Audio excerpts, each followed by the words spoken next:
Bienvenidos al seminario del día de hoy que hemos denominado Ofertas en Consorcio, ¿no? Que es un evento más de la serie que hemos programado para los proveedores del Estado con la finalidad de que conozcan cuáles son los procedimientos de ventas al Estado, ¿no? Y de esa manera poder contratar con el Estado, o aquellos que ya lo están haciendo, mejorar sus posibilidades, ¿no? de ventas al Estado de una manera más exitosa.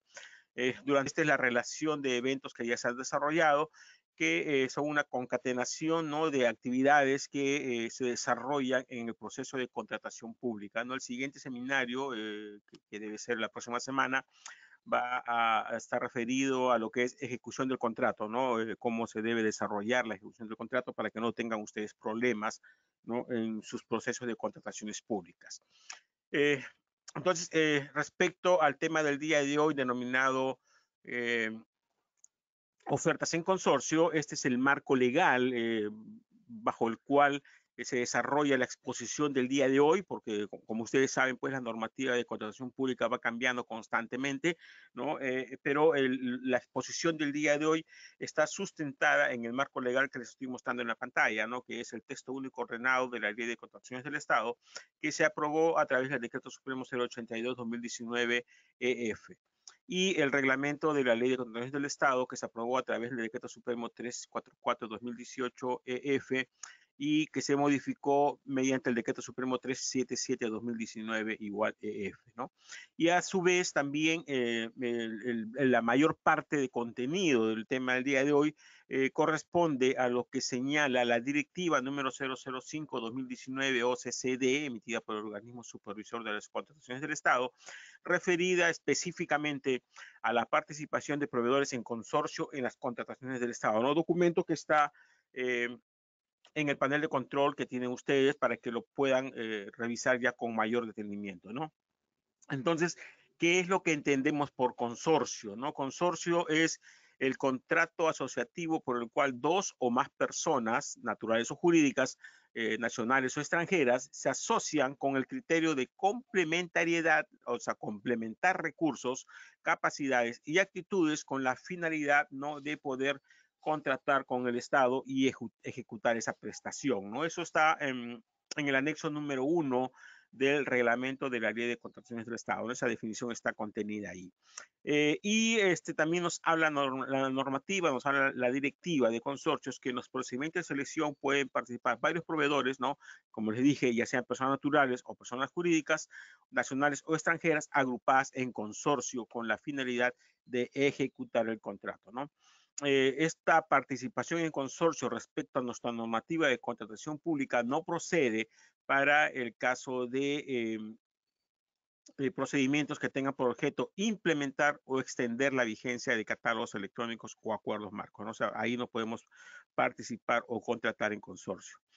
Y también nos advierte la directiva que esta forma, este contrato asociativo, no implica la obligación de crear una persona jurídica diferente, ¿no? O sea, son contratos de tipo temporal, son asociaciones de tipo temporal, ¿no? Se juntan dos o más personas naturales o jurídicas, ¿no? De una manera temporal con la finalidad, ¿no? de poderse presentar a un determinado procedimiento de selección y eventualmente ejecutar el contrato con alguna entidad pública, ¿no? ¿Y qué es lo que entendemos por complementariedad, ¿no? Está referida, ¿no? A la agrupación o aporte de las partes de recursos, capacidades y actitudes, ¿no? Para emplearlos de manera conjunta para desarrollar de manera correcta y en forma competitiva una determinada actividad, ¿no? Eso es lo que entendemos por complementariedad, ¿no? O sea, usted se asocia con otro proveedor, ¿no? Para complementar capacidades, ¿no? De repente podría ser, pues, que usted no tiene la experiencia o que usted no tiene la capacidad financiera o que no cuenta con el equipamiento necesario para poder ejecutar una prestación, ¿no? Y usted con otro proveedor deciden asociarse de manera temporal para presentarse a un determinado procedimiento de selección y ejecutar algún contrato con el Estado, ¿no? Ahora, la normativa actual en materia de contratación pública, ¿no? En su numeral 49.549 del reglamento, señala que área usuaria, esto no estaba en la anterior normativa, dice que el área usuaria puede establecer un número máximo de consorciados en función a la naturaleza de la prestación. También puede determinar un porcentaje mínimo de participación de cada consorciado y que el integrante del consorcio que acredite mayor experiencia cumpla con un determinado porcentaje de participación. Como ustedes ven acá, yo les he subrayado y he puesto en negrita esta palabra puede, lo que significa que es una facultad de la entidad pública, no específicamente del área usuaria de la entidad pública. O sea, ellos facultativamente podrían establecer alguno de estos criterios para la participación de consorcios según determinado procedimiento de selección. Pero ojo, la norma nos dice que esto debe estar en las bases, ¿no? O sea, en las bases del procedimiento de selección que se está convocando, específicamente en el capítulo 3, requerimiento, debería haber esta información, ¿no? En la cual se dice, oye, por si acaso en este procedimiento de selección vamos a aceptar máximo dos integrantes de consorcio, ¿no? O sea, máximo dos personas que puedan participar en consorcio. Asimismo, podrían decir, ¿no? Bien, ok, máximo dos y el porcentaje mínimo de participación de cada uno de ellos debe ser pues 30%. Y también podrían decir ya que el participante o el integrante del consorcio que va a aportar la mayor experiencia debe tener por lo menos, ¿no? Podrían decir el 50% de participación, ¿no? En la ejecución del contrato o en las obligaciones que asumen respecto a la prestación, ¿no? O sea, estas tres características, otras tres condiciones podrían eventualmente estar en las bases. Por eso que cuando nosotros desarrollamos el seminario denominado cómo analizar unas bases de un procedimiento de selección, hicimos también referencia a esto, ¿no? Y también respecto al seminario que dictamos, cómo elaborar una oferta exitosa, también les dimos indicaciones que había que revisar esta información en caso que ustedes estuvieran decidiendo o pensando o evaluando participar en consorcio en un determinado procedimiento de selección. Ahora, como les digo, esto es facultativo. Si en el capítulo 3 de la sesión específica, perdón, en el capítulo sí, 3, correcto, de la sesión específica, no se ha considerado esta información, sencillamente pues existe libertad en los integrantes del consorcio para ver cómo se asocian, ¿no? Es el porcentaje de participación. Y esto, como ya también les había mencionado en otro seminario, que estamos trabajando ahora con bases estándar. El organismo supervisor de las contrataciones ha aprobado bases estándar, ¿no? Y esta es una sección, por ejemplo, un apartado de lo que yo les acabo de mencionar, está en el numeral, en el literal E del numeral 3.2 del capítulo 3 de la sección específica, ¿no? Esta sección está así, ¿no? Entonces, las entidades públicas, al momento de elaborar sus bases, podrían considerar esto de acá o podrían también eliminarlo y no considerarlo, ¿no? Pero, repito, ¿no? La idea es de que ustedes conozcan que existe esta posibilidad y que en caso que existiera, ¿no? Y bueno, como existe, ustedes deben revisar las bases del procedimiento de selección al cual pretenden presentarse para ver si se está considerando esta exigencia respecto a la participación en consorcio, ¿no? Y si existen estas indicaciones, habría que cumplirlas, ¿no? Al momento de establecer mi consorcio, yo en mi promesa de consorcio tengo que ver, pues, que no me exceda del número máximo de consorciados, que cumpla con el porcentaje mínimo de cada uno de ellos y que cumpla con el porcentaje mínimo del consorciado que está aportando el mayor porcentaje de experiencia, ¿no? Esas son consideraciones que ustedes tienen que tener en cuenta, ¿no? O sea, hay que revisar eso en las bases estándar, capítulo 3 del requerimiento. Ahora, el tratamiento legal en las contrataciones del Estado respecto al consorcio, podríamos dividirla esto en dos momentos, ¿no? Durante el proceso de selección y durante la ejecución del contrato. Durante el proceso de selección, un consorcio se establece solamente a través de una promesa de consorcio. O sea, para participar en el procedimiento de selección, yo solamente lo hago a través de una promesa formal de consorcio, que es un documento que está en las bases, el modelo está en las bases, ¿no? Y es un documento de presentación obligatoria. O sea, quiere decir que si yo me voy a presentar en consorcio, tengo que presentar esa promesa formal de consorcio, porque si yo estoy decidiendo participar en consorcio, pero no presento la promesa formal de consorcio, mi propuesta va a tenerse como no admitida porque no estoy presentando un documento de presentación obligatoria. La omisión determina la descalificación, dice, y esa promesa de consorcio tiene que ir con firma legalizada de los representantes de los integrantes del consorcio, ¿no? Y esto es una ficción jurídica, o sea, como les decía antes, no se trata de constituir una nueva persona jurídica, sino es una ficción jurídica a través del cual dos personas, ¿no? Se comprometen a participar en consorcio y, de ser el caso, suscribir el contrato con la entidad, ¿no? Esto es durante la ejecución del proceso de selección.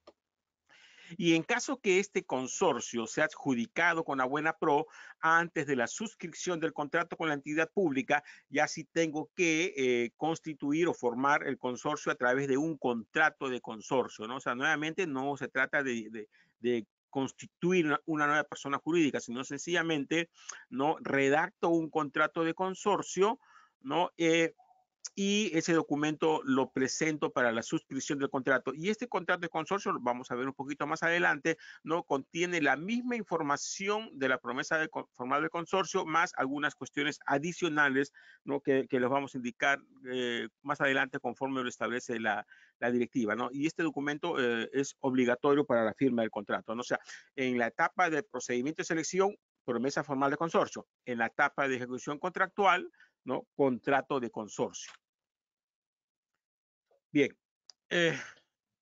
Y en las bases estándar, en la sección específica, en la sección de anexos, el anexo número 5, está el modelo de la promesa formal de consorcio que ustedes deberían presentar en su oferta, ¿no? Acá está la información que tienen que ingresar, el número de procedimiento de selección, ¿no? El nombre de los consorciados, cómo se va, el nombre de cada uno de ellos, el domicilio legal donde lo establecen, quién es el representante común del consorcio, las obligaciones que asumen de cada consorcio. Vamos a ver algunas reglas que existen respecto a estas obligaciones, y la firma y el sello o el nombre de los datos de los que suscriben esta promesa de consorcio, y estas firmas tienen que llevarse a la notaría el documento para que el notario legalice la firma y certifique que quienes están firmando efectivamente son quien corresponde, ¿no? Eso ya lo hace el notario público, como ustedes ya conocen, ese trámite de notarios públicos, ¿no? Entonces, esto es en la fase del procedimiento de selección, ¿no? Utilizar este anexo número 5, donde está el modelo de promesa de consorcio. Y ya, si ustedes adjudican la buena pro, ya tienen que redactar y suscribir un contrato de consorcio que más o menos tiene esta forma, ¿no? Como estamos mostrándole en pantalla, ¿no? Ya es un documento un poco más completo y complejo, ¿no? Donde se establece información, la información mínima de la promesa de consorcio, más alguna información adicional, como son, pues, quién va a ser el operador tributario, ¿no? Y algunas responsabilidades más en caso que hubiera, ¿no? Ahora, esta participación en consorcio, cuando alguien decide o está pensando que se pueden presentar en consorcio, porque la ley lo permite, ¿no? Existe una forma de presentarse en consorcio para complementar capacidades, habilidades y recursos, ¿no?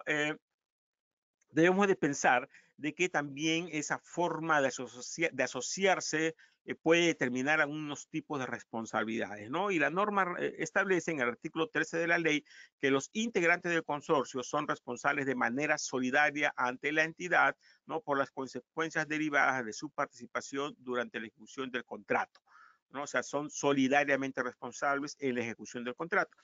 Y el artículo 258 del reglamento respecto a las infracciones y sanciones, ¿no? Señala que las infracciones cometidas por un consorcio durante el procedimiento de selección o en la ejecución del contrato se imputan a todos los integrantes, a todos sus integrantes, ¿no? Pues solidariamente, salvo que, o sea, existe una forma de individualización, de individualizar responsabilidades, salvo que por la naturaleza de la infracción, la promesa formal de consorcio, o el contrato de consorcio, o el contrato con la que se suscribe con la entidad, existan elementos para individualizar la responsabilidad. O sea, para decir, mira, acá en el contrato de consorcio se ha señalado tal cláusula, y por lo tanto con esto yo puedo individualizar y decir que solamente es responsable el integrante A y el B no es responsable, ¿no? Entonces, ya eso lo ve el Tribunal de Contrataciones del Estado de un eventual procedimiento sancionador para determinar si es que podría eventualmente individualizar las responsabilidades y solamente sancionar a quien corresponde y eximir de sanción al otro integrante del consorcio, ¿no? Ahora, respecto a esta participación en consorcios, la norma también establece algunos impedimentos, ¿no? Dice, los integrantes del consorcio no deben encontrarse impedidos, suspendidos ni inhabilitados para contratar con el Estado, ¿no? O sea, tienen que estar habilitados. Si yo me quiero consorciar con alguien, tengo que ver que esa otra persona, natural o jurídica, no tenga impedimentos, no esté suspendido ni esté inhabilitado para contratar con el Estado, ¿no? Y además hay una regla que dice que los integrantes de un consorcio no pueden presentar ofertas individuales. O sea, si se consorcia A y B, ya A y B están formando un consorcio, no podrían presentar, ¿no? Aparte A, no podría presentar una oferta, ni B tampoco, ¿no? Se presentan juntos en un consorcio A y B. Entonces quiere decir de que ya A ni B pueden presentarse a ese mismo procedimiento de selección ofertas por separado, ni tampoco podrían hacerlo en un mismo ítem en caso que se trate de un procedimiento de selección según relación de ítems, ¿no? O sea, si nos estamos presentando al ítem 1 en consorcio, ¿no? En ese ítem 1 ya no podríamos presentarnos de manera individual ni formando otro consorcio, pero sí lo podríamos hacer en el ítem 2. O sea, si en el ítem 1 yo me estoy presentando como consorciado A y B, ¿no? En el ítem 2 yo de repente ya no necesito formarme como consorcio y me presento solamente solo, me presento como empresa A, ¿no? Eso sí está permitido, pero repito, en un mismo ítem yo no puedo hacer eso, ¿no? Tengo que hacer, o lo hago en consorcio o lo hago de manera individual, ¿ok? Eso es lo que señala esta parte de la normativa respecto a los posibles impedimentos. Bien, entonces yo ya evalué estas posibilidades, ¿no? Que necesito complementar capacidades, ¿no? Y veo pues que en las bases de repente no existe alguna restricción, veo las posibles responsabilidades, he revisado también que no tenga impedimento la persona con que me voy a consorciar, también hay que ver, que no lo dice la normativa, ¿no? Pero hay que ver, tienen que ustedes estar preparados porque para la firma del contrato se piden algunos documentos, entre ellos podrían pedirles de repente pólizas de seguro o garantías de fiel cumplimiento. Antes de establecer un contrato también tengo que ver si mi contraparte, o sea, con quien yo voy a consorciarme, no tiene problemas en el sistema financiero, ¿no? Porque ya se ha visto casos que se consorcian, ¿no? Algunas empresas y cuando van a tramitar la carta de fiel cumplimiento, ¿no? El banco deniega esa carta fianza, ¿no? Porque eventualmente alguno de los integrantes tiene problemas en el sistema financiero, ¿no? O sea, son cosas que también hay que evaluar, que ya nos dicta la experiencia, ¿no? Eso no está en la norma, en el reglamento, en la directiva, no dicen, oye, ten cuidado que de repente no puedes conseguir la fianza, eso no está, pero ya la experiencia nos muestra eso, ¿no? Ahora, reglas respecto al Registro Nacional de Proveedores. Los integrantes de un consorcio deben contar con inscripción vigente en el registro correspondiente según el objeto del procedimiento de selección. ¿Qué quiere decir eso? Que si se trata de una contratación de bienes, ¿no? Todos los integrantes del consorcio, quienes se van a consorciar, tienen que estar registrados en el Registro Nacional de Proveedores que administra el OCE en el capítulo de bienes. Si es una contratación de servicios, igual, ¿no? Ahora, esto cambia un poco para el caso de consultorías, porque para el caso de consultorías de obras, todos los integrantes del consorcio deben contar con inscripción con consultor de obras en al menos una de las especialidades, porque en consultorías de obras hay especialidades, ¿no? Algunas especialidades que establece el reglamento. Entonces, si el procedimiento de selección es de una determinada especialidad, saneamiento, ¿no? Electricidad, etcétera, etcétera, las especialidades que establece el reglamento, ¿no? El consultor debe de estar en esa especialidad. Ahora, algunos procedimientos de selección solicitan varias especialidades, 2 o 3 especialidades. Entonces, allí sí la normativa prevé, ¿no? De que podrían consorciarse si por ejemplo piden 3 especialidades, podría haber 3 integrantes del consorcio, una para cada una de ellas, ¿no? Una la especialidad A, uno la B y uno la C, y ya cubro las 3 que me están pidiendo, ¿no? Eso también la norma lo prevé. Pero cuando se trata cuando piden varias especialidades, todos los integrantes del consorcio tienen que cumplir todas las especialidades que se piden, ¿no? O sea, si piden A, B y C, yo no me voy a consorciar, y yo tengo A, yo no valdría consorciarme con un B nada más, porque me faltaría el C, ¿no? Entonces yo podría de repente tener el C, que el C también es más que el B y el A, y ahí sí, ¿no? C con B o C con A, eso sí vale, ¿no? O sea, eso es lo que nos establece esta parte de la directiva respecto a la participación en consultorías, que eso ya está un poco como les digo, definido por las especialidades, ¿no? Cuando se trata de procedimientos de selección por paquete, en los cuales, por ejemplo, se pide ficha técnica o estudios de preinversión y expediente técnico, o sea, una consultoría de servicios en general, que es para elaborar estudios de preinversión o perfiles y una elaboración de expediente técnico, también nos podemos consorciar, ¿no? Uno de ellos que tenga en el capítulo de proveedores de servicios y el otro que tenga en el capítulo de consultores de obras, ¿no? Cada uno, evidentemente, en su especialidad tiene que contar con esta inscripción, ¿no? Depende a lo que se pida en las bases, ¿no? Si es que esto fuera, como repito, un procedimiento de selección por paquete.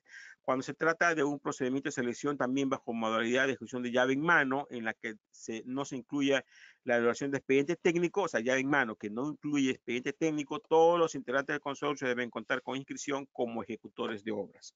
Y cuando es llave en mano con elaboración del expediente técnico, acá también se permite, ¿no?, que se consorcie uno como consultor, que es quien va a elaborar el expediente técnico, y el que está en el capítulo ejecutor de obras, que es quien va a ejecutar la obra, ¿no? Eso también está permitido respecto a la obligación que asuman en la promesa de consorcio, ¿no? O sea, en la promesa de consorcio debe señalarse, yo que tengo inscripción como consultor de obras, evidentemente tengo que obligarme, ¿no?, a elaborar el expediente técnico. Y mi consorciado que está inscrito en el capítulo de ejecutor de obra es quien se va a comprometer a ejecutar la obra, ¿no? Eso también está establecido en la directiva respecto a cómo deben consorciarse, ¿no?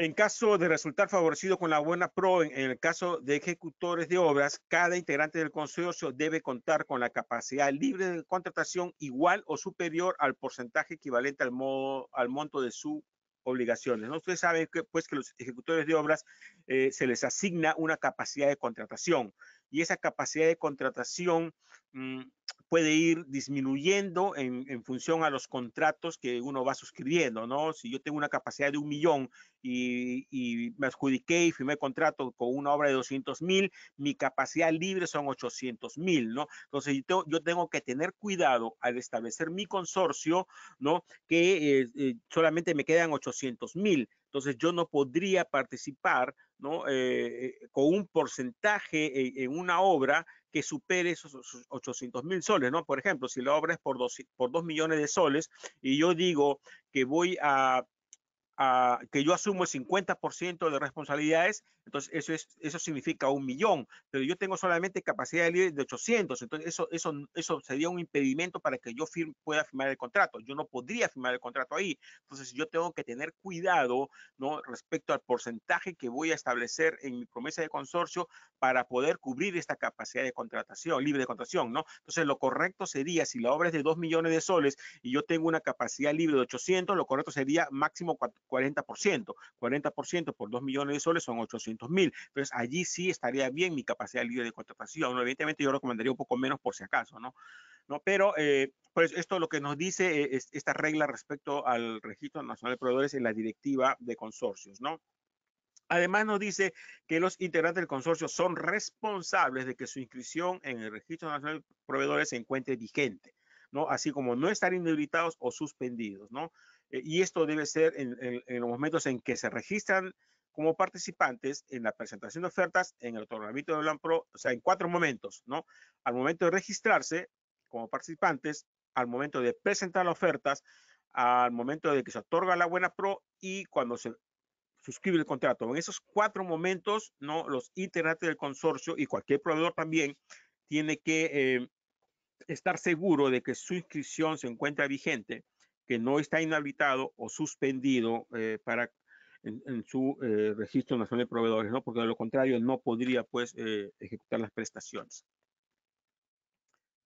Ahora, eso es respecto al Registro Nacional de Proveedores. Luego sabemos, pues, de que una vez que se ha convocado hay que registrarse en el procedimiento de selección para participar en en el procedimiento de selección, ¿no? Para poder presentar ofertas. Y la directiva nos dice que si yo estoy pensando, decidiendo participar en consorcio, es suficiente que alguno de los integrantes del consorcio haya registrado como participante. O sea, no todos quienes vamos a participar en consorcio debemos registrarnos en el procedimiento de selección, sino basta que sea alguno de ellos, ¿no? Pero sí debiendo tener cuidado que los demás integrantes cuenten con inscripción vigente correspondiente al objeto del procedimiento de selección, ¿no? O sea, está bien, yo me registro como participante, ¿no? Uno de ellos, pero los demás con quien yo me voy a consorciar tienen que tener su inscripción vigente en el Registro Nacional de Proveedores.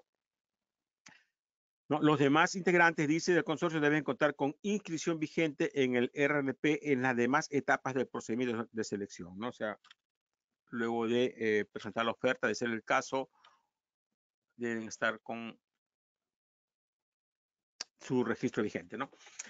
Bien, ahora eso ya nos registramos. Ahora en mi oferta, ya vamos allá a elaborar la oferta, ¿no?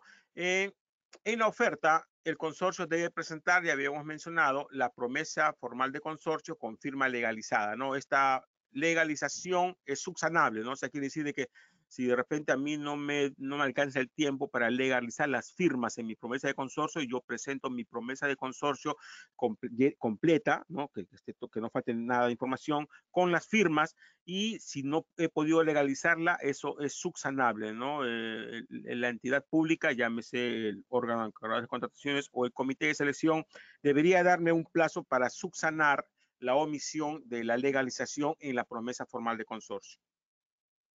La oferta de un consorcio debe ser suscrita y llevar la rúbrica según corresponda de su representante común. Habíamos mencionado que los consorcios se designa un representante común, o sea, quien puede suscribir todos los documentos de la oferta, o también podrían suscribir la oferta todos los integrantes del consorcio. La documentación que conforma la oferta compromete a todos los integrantes del consorcio, ¿no? Lo que habíamos hablado respecto a las responsabilidades, ¿no? O sea, todos somos responsables. El contenido mínimo de la promesa de consorcio, el documento que les mostré hace un momento, ¿no? O sea, la información mínima que debe contener esta promesa de consorcio está establecida en la directiva y es esta, ¿no? Primero, la identificación de los integrantes del consorcio, su nombre completo, la denominación o razón social según corresponda. La designación del representante común de consorcio, o sea, en la promesa de consorcio se designa a un representante común, el cual debe tener facultades para actuar, o se señala que tiene facultades para actuar en nombre y representación del consorcio en todos los actos referidos al procedimiento de selección, suscripción del contrato y ejecución del contrato. Y esta persona que se designa como representante común no debe encontrarse impedido, inhabilitado ni suspendido para contactar con el Estado. O sea, cuidado con eso, ¿no? O sea, tampoco no se puede designar como representante común de consorcio a cualquiera, sino hay que tener cuidado que esta persona no esté impedida, inhabilitada ni suspendida para contratar con el Estado. En la promesa formal de consorcio también tenemos que señalar un domicilio común para el consorcio, que es el lugar donde se van a dirigir las comunicaciones al consorcio. Asimismo, en esta promesa de consorcio deben identificarse las obligaciones de cada integrante del consorcio, ¿no? Esto vamos a detallar más adelante, ¿no? Y estas obligaciones pueden estar vinculadas o no al proceso de selección, ¿no? O sea, directamente vinculadas o no, que también es un criterio que vamos a desarrollar un poco más adelante. Además de la identificación de las obligaciones en esta promesa formal de consorcio, debe establecerse el porcentaje de las obligaciones, ¿no? O sea, qué porcentaje de obligaciones asume cada integrante del consorcio debidamente valorizadas, indicando los porcentajes respecto al objeto del contrato, y estos porcentajes se consignan sin decimales, ¿no? O sea, no se puede decir, por ejemplo, 10.5, 20.60, no, deben ser números enteros, 10, 20, 30, 40, 50, no, 11, 12, 13 o 1 como mínimo, ¿no? Pero no se puede establecer decimales en estos porcentajes de obligaciones. La normativa señala, la directiva, que un incumplimiento del contenido mínimo en la promesa de consorcio no es subsanable. O sea, que si yo presento una promesa de consorcio y me faltara alguna de esta información de la cual estamos señalando acá, no sería subsanable. Lo único que es subsanable, que ya hemos mencionado, ¿no? Es la firma legalizada. Bueno, acá no se señala la firma legalizada, ¿no? Pero lo que está acá no es subsanable. Si faltase algo de eso, no se puede subsanar. Bien, entonces ya tenemos la oferta de consorcio, ya tenemos la promesa formal de consorcio, ¿no? Ahora tenemos que pensar también que las bases de los procedimientos de selección eh, hemos visto ya en el seminario que hablamos de admisión, evaluación y calificación de ofertas y otorgamiento de la buena pro, ¿no? Que las bases señalan los criterios como las ofertas van a ser calificadas, ¿no? La directiva nos señala que cuando se trata de una actividad regulada, ¿no? Como por ejemplo intervención laboral, vigilancia, servicio postal, transporte de combustibles, comercialización de medicamentos, ¿no? Entre otras, que son actividades reguladas por DIGESA, por ejemplo, por SUCAMED, por el Ministerio de Trabajo, ¿no? Por OSINERMIN, ¿no? Son actividades reguladas, estas que estamos acá, ¿no? Los requisitos de esta norma, de la norma de la materia, deben ser cumplidas por los integrantes del consorcio que se hayan obligado a ejecutar dicha actividad en la promesa de consorcio. O sea, si yo en mi promesa de consorcio digo que el integrante A es quien va a ejecutar la prestación, ¿no? Del transporte de combustible, ese integrante del consorcio debe cumplir con los requisitos que dispone la ley esta para transporte de combustibles, ¿no? Las autorizaciones de CINERMI o del Ministerio de Transportes o la del IMAX si es que existiera las que correspondan, ¿no? Y si el otro integrante del consorcio no se está obligando al transporte de combustibles, sino de repente se está obligando a, que les digo, a financiamiento, ¿no? A parte administrativa, pero que no tiene que ver directamente con el transporte de combustible, no estaría obligado a presentar estas autorizaciones que le exigen, ¿no? En el caso de vigilancia privada igual, por ejemplo, ¿no? Para vigilancia privada se requiere autorización de la SUCAMEC y de intervención laboral del Ministerio de Trabajo. Son dos autorizaciones mínimas que piden para el caso de vigilancia, ¿no? Entonces, si en la promesa de consorcio yo digo la empresa A es quien va a ejecutar la actividad de vigilancia privada, esa empresa A debe contar con la autorización de SUCAMEC y con la autorización del Ministerio de Trabajo para brindar servicios de intervención laboral. Y si el consorciado B es quien va a financiar, por ejemplo, el contrato, él no estaría obligado a contar con estas autorizaciones, ¿no? Pero cuidado con eso, porque vamos a ver más adelante también, ¿no? Que la experiencia en el caso de consorcios solamente es válida, ¿no? Para aquellos integrantes que se han comprometido a ejecutar las prestaciones vinculadas directamente al objeto de la contratación.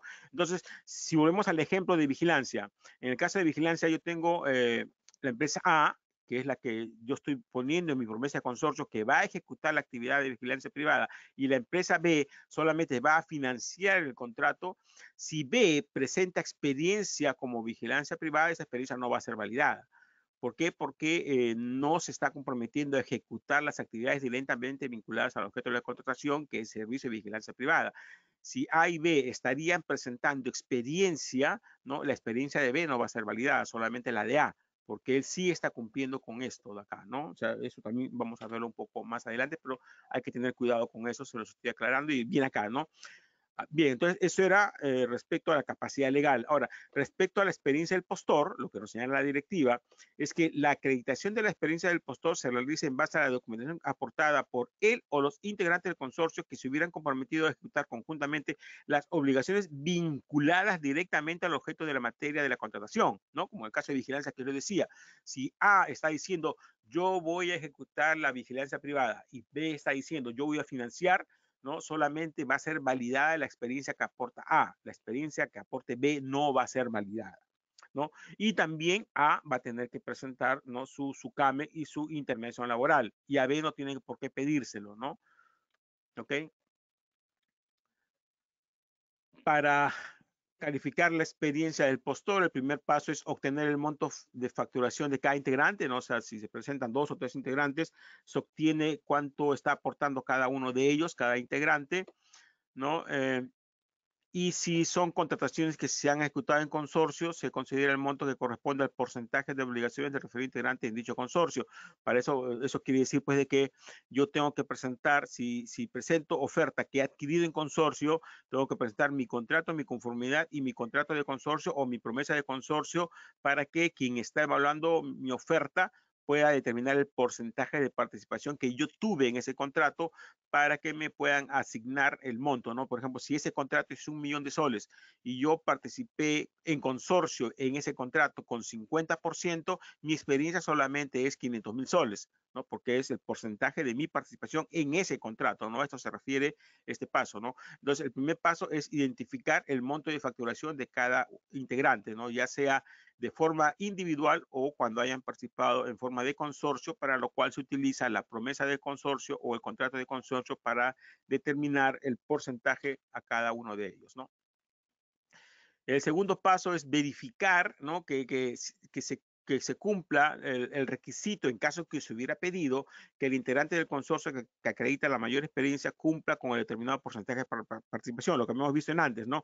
Que existe la posibilidad que en las bases se señale que el integrante del consorcio que aporta el mayor porcentaje de experiencia también tenga, ¿no? un determinado porcentaje mínimo de obligaciones respecto a la ejecución del contrato, ¿no? Entonces, el segundo paso es verificar que se cumplan esas condiciones, ¿no? Y en el caso de que no se cumpla esto, ¿no?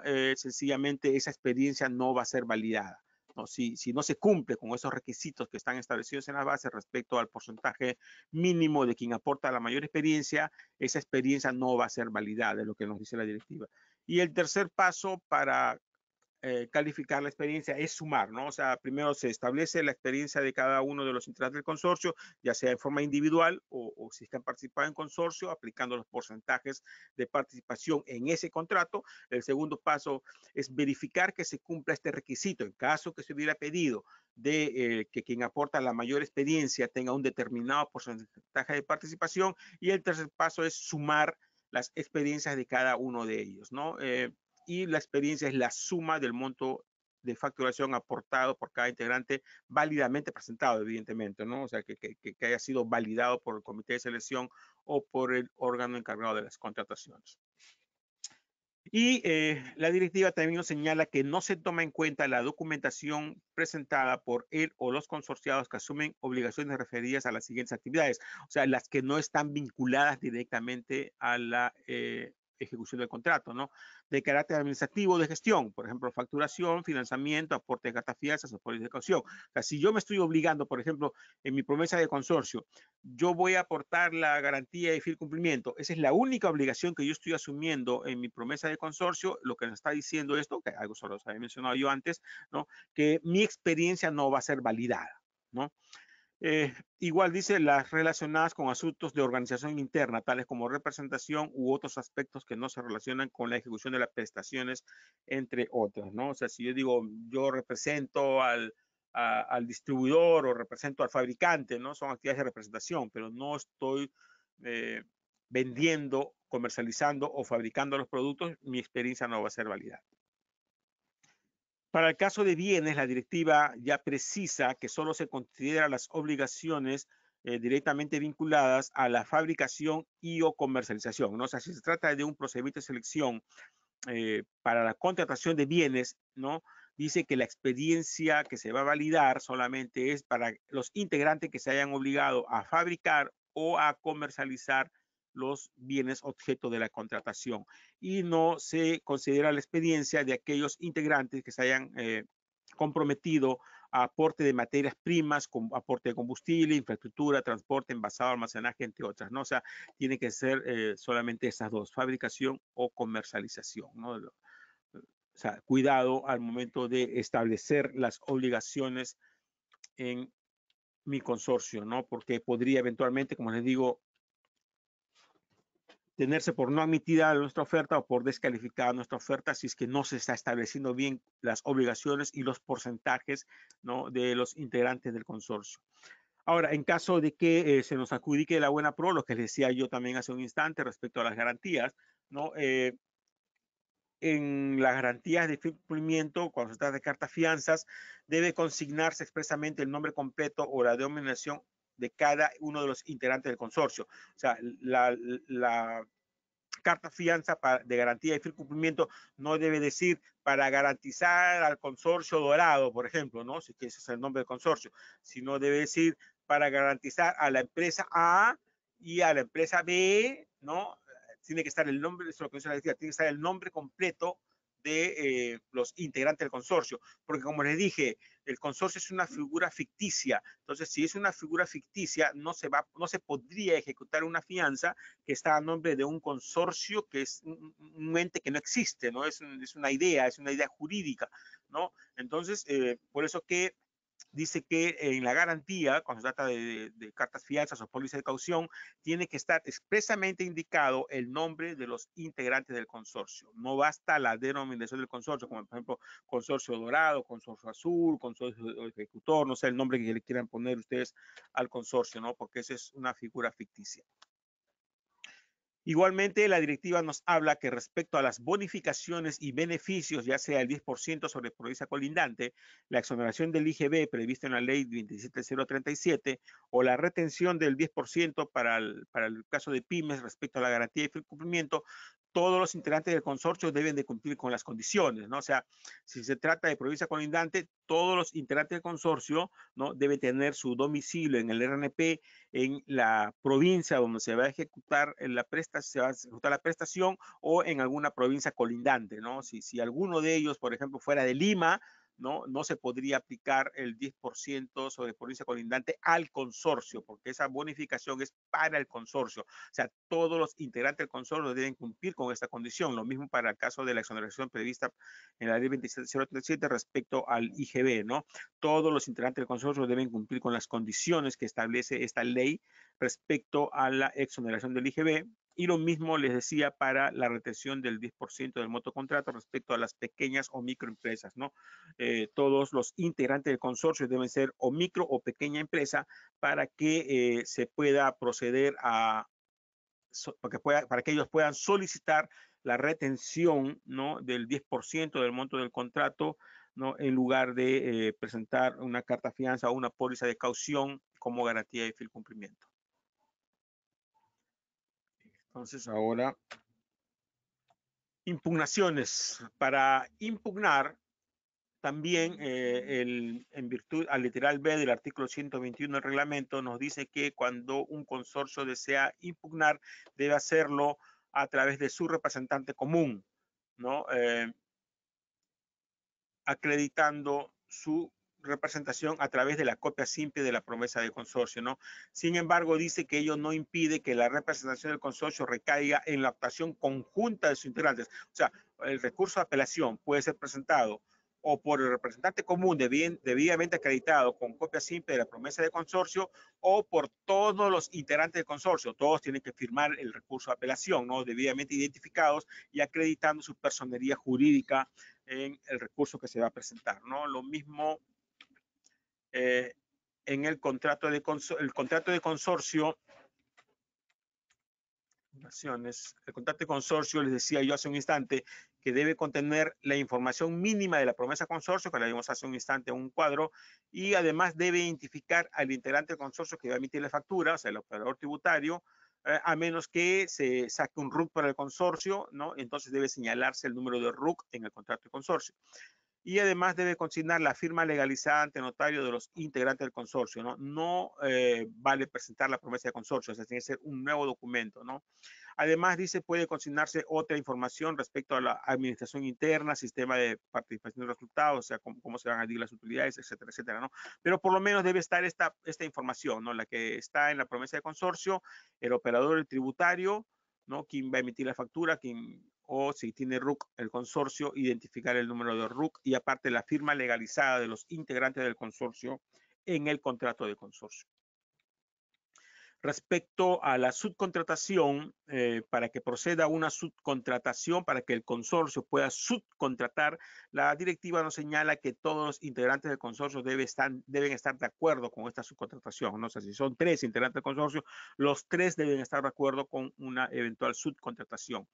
Y además nos señala que el consorcio no puede subcontratar con algunos integrantes, ¿no? Si somos 3 consorciados, A, B y C, el consorcio no puede contratar con ninguno de ellos, ni tampoco se pueden hacer subcontratos, ¿no? Con integrantes del consorcio que puedan contratar entre sí, ¿no? O sea, no existe esa figura, no se podría, no se puede subcontratar a sus integrantes, ¿no? O con otro consorcio conformado por alguno de ellos, ¿no? O sea, ni individualmente ni en consorcio. O sea, por ejemplo, si son A, B y C, somos integrantes de un consorcio. Yo no puedo contratar ni con A, ni con B, ni con C, ni tampoco el consorcio conformado por A o B, o por A o C, o por B o C. O sea, ni individualmente ni en consorcio. Esa figura no está permitida, no se puede hacer eso. No se puede subcontratar, dice, con los integrantes del consorcio. Respecto a la responsabilidad patrimonial solidaria, la directiva nos señala que los integrantes del consorcio se encuentran obligados solidariamente a responder frente a la entidad por los efectos patrimoniales que ésta sufra como consecuencia de su actuación, ya sea de manera individual o conjunta, respecto al procedimiento de selección o la ejecución del contrato, ¿no? O sea, existe una responsabilidad solidaria por daños patrimoniales. Respecto al procedimiento sancionador, en caso que el consorcio se encuentre incluido, ¿no? en un procedimiento sancionador, la directiva nos señala que la notificación del decreto de inicio de este procedimiento sancionador se realiza a todos los integrantes del consorcio. O sea, no se notifica al representante común del consorcio, sino cuando existe un procedimiento sancionador en contra de los integrantes del consorcio, se les notifica individualmente a cada integrante. Y asimismo, cada integrante del consorcio debe presentar sus descargos de manera individual.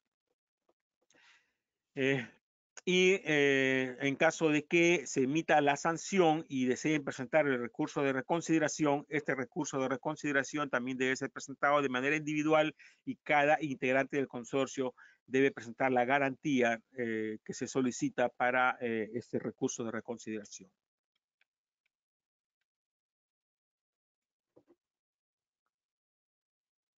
Vamos a ver ahora algunas resoluciones que ha emitido el Tribunal de Contrataciones del Estado que nos van a dar un poco de luces respecto a esta participación en consorcio, ¿no? Por ejemplo, esta resolución número 188-2019 que les estoy mostrando acá y que tienen ustedes en el módulo en el panel de control que tienen ustedes ahí en la sección que dice documentos, ¿no? Ahí está esta resolución, ¿no? Nos señala que para lo que habíamos visto, que la directiva señala que para obtener la experiencia del consorcio se suma el monto de facturación aportada por cada integrante. Entonces, ¿qué pasó en este caso? ¿No? Que el comité de selección había dicho que como José Enrique Páez Aguilar estaba diciendo en la promesa formal de consorcio que él iba a asumir 5% de obligaciones respecto a la ejecución del contrato, no, el comité dice, oye, tú dices el 5%, pero no, en los documentos no estás aportando experiencia, o sea, solamente está aportando experiencia logística y administración. Entonces el comité de selección dijo, no vale eso, entonces lo descalificó,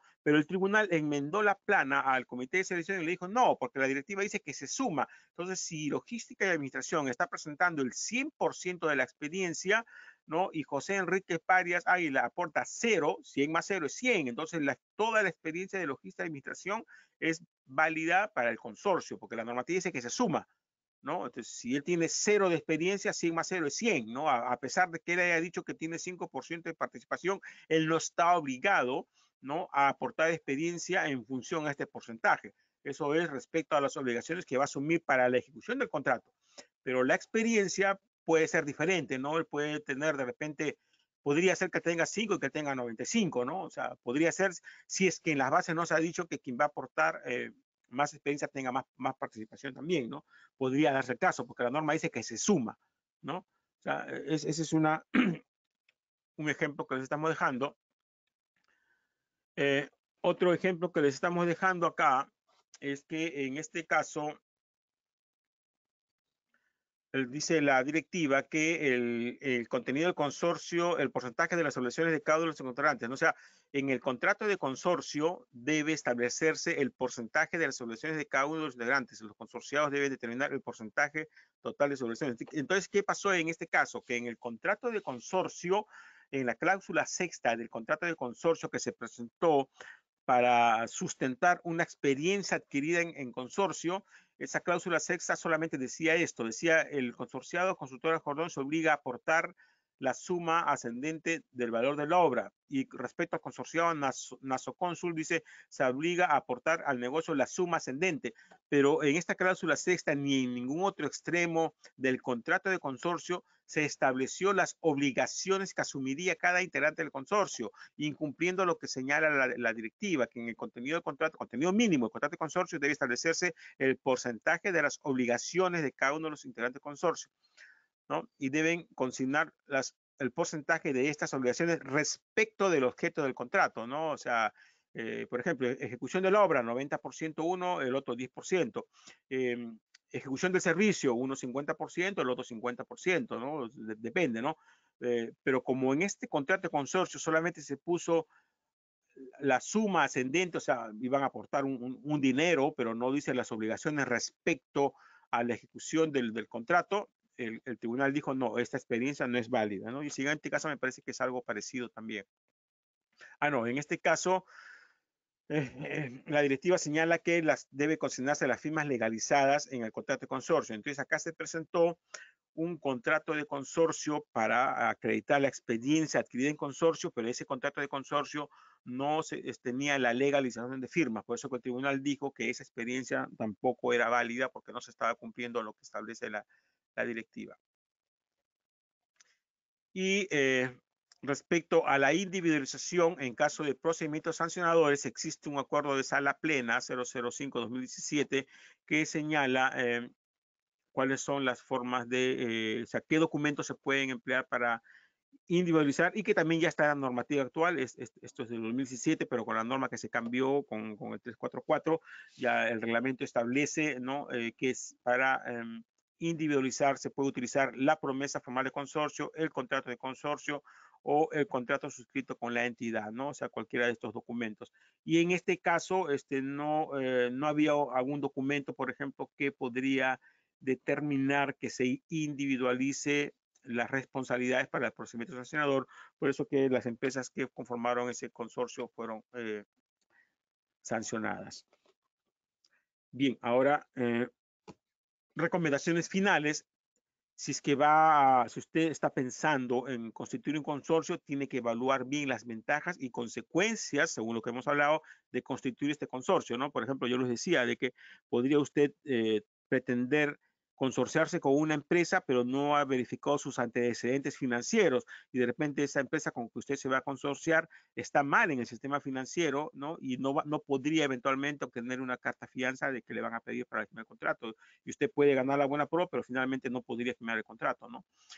Revisar detenidamente la documentación que debe presentar cada integrante del consorcio que le piden en la oferta, no sobre todo esta sección que hemos hablado, que podría eventualmente establecer porcentajes mínimos de consorciados, número máximo de consorciados o un porcentaje mínimo de quien está aportando la mayor experiencia, ¿no?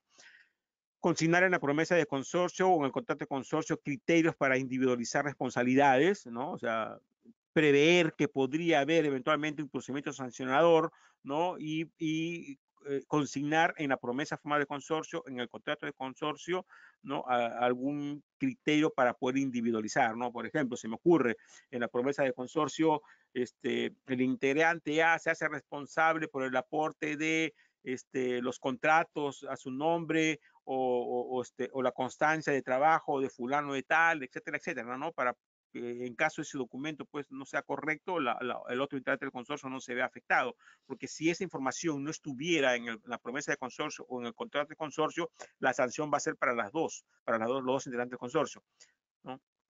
Revisar la ley, el reglamento, las bases estándar del procedimiento de sesión, opiniones y resolución del tribunal y sobre todo solicitar el apoyo de profesionales especialistas con experiencia, ¿no? Porque esto de acá no es pues cuestiones de tomar decisiones a la alocada. Y esta es la información del servicio que le damos a nuestros clientes Licita Fácil, ¿no? Que son un servicio de asesoría integral en contrataciones del Estado que cubre todas las fases del procedimiento de selección, ¿no? La fase de actos preparatorios hasta la fase de ejecución del contrato, ¿no? Le enviamos a nuestros clientes información del SEACE, revisamos con ellos cada procedimiento de selección, cómo tienen que elaborar su oferta, qué consultas tenemos que presentar, qué observaciones. Nosotros revisamos la oferta del cliente antes que se presente para estar seguro que esa oferta está yendo correctamente, ¿no? En caso que haya que apelar, apelamos. Si si nos apelan a nosotros, resolvemos las apelaciones, si firman el contrato y lo penalizan o hay que pedir ampliación de plazo, si no les pagan, todo eso, ¿no? O sea, este servicio cubre todas las fases del procedimiento de contratación pública, ¿no? Con un pago fijo al mes, ¿no? O sea, nosotros cobramos una tarifa plana, todos los meses un mismo monto, ¿no? Y estamos con nuestros clientes en todos los procesos a los cuales se presenten, ¿no? O sea, podría ser que un mes tengan 5 procesos, en el siguiente de repente ninguno, en el siguiente 10, pero cobramos siempre un monto fijo, ¿no? Y de esa manera el cliente está seguro porque sabe que se encuentra protegido por los servicios que nosotros les brindamos. Y luego tienen ustedes los modelos de certificados que podrían solicitar. Mañana les va a llegar a su correo información de cómo poder solicitar estos certificados. Y antes de darles los datos de contacto, vamos a ver los documentos que les estamos dejando. Acá está la directiva 05 que les hablaba yo. Acá están las resoluciones de las cuales hemos hablado. Presentación del servicio Licita Fácil que les ofrecemos a nuestros clientes. Los topes de los procedimientos de selección. Y en las páginas web que tenemos abiertas, tenemos la página web del OCE, donde pueden encontrar información, ¿no? De pronunciamientos, opiniones, resoluciones del tribunal, ¿no? Acá está esa información. Nuestra página web, donde publicamos noticias de interés y opiniones y artículos que les pueden servir respecto a procedimientos de contrataciones públicas y lucha contra la corrupción. El día de hoy, por ejemplo, hemos publicado el video que se dictó el 4 de octubre del año pasado respecto a la corrupción en las contrataciones del Estado. Ya está publicado en nuestra página web y en nuestro canal YouTube. La presentación del servicio de Licita Fácil, acá está la dirección electrónica. Nuestro canal YouTube, donde están todos los videos bueno, se van a publicar todos los videos, hasta ahora hay 3, son como 10 cursos que hemos dictado, ¿no? Pero ya hay 3, vamos a procurar publicar rápidamente los que faltan. Las diapositivas de todos los seminarios que hemos, eso sí está, falta el del día de hoy, no más falta publicar las diapositivas, pero sí están las diapositivas de todos los seminarios que hemos dictado hasta la fecha. Nuestra fanpage, donde publicamos las actividades que desarrollamos, y mi dirección en LinkedIn, donde pueden encontrar información de quienes habla, ¿no? De lo que hago, lo que he hecho, cuál es mi perfil en LinkedIn, ahí lo tienen también, se lo estoy dejando en caso deseen conocer más de lo que hago, ¿no? Y finalmente les decía mis datos de contactos para que alguno de ustedes, en caso desee comunicarse conmigo, la página web que les he mostrado, Licita Fácil, la campaña, faltaba mostrarles esto, que es la campaña que estamos desarrollando contra la lucha de la corrupción, mi correo personal, la dirección del canal YouTube, la dirección de Facebook y mi teléfono personal con WhatsApp, para que en caso deseen se comuniquen conmigo, ¿no? Muy bien, entonces por mi parte eso es todo.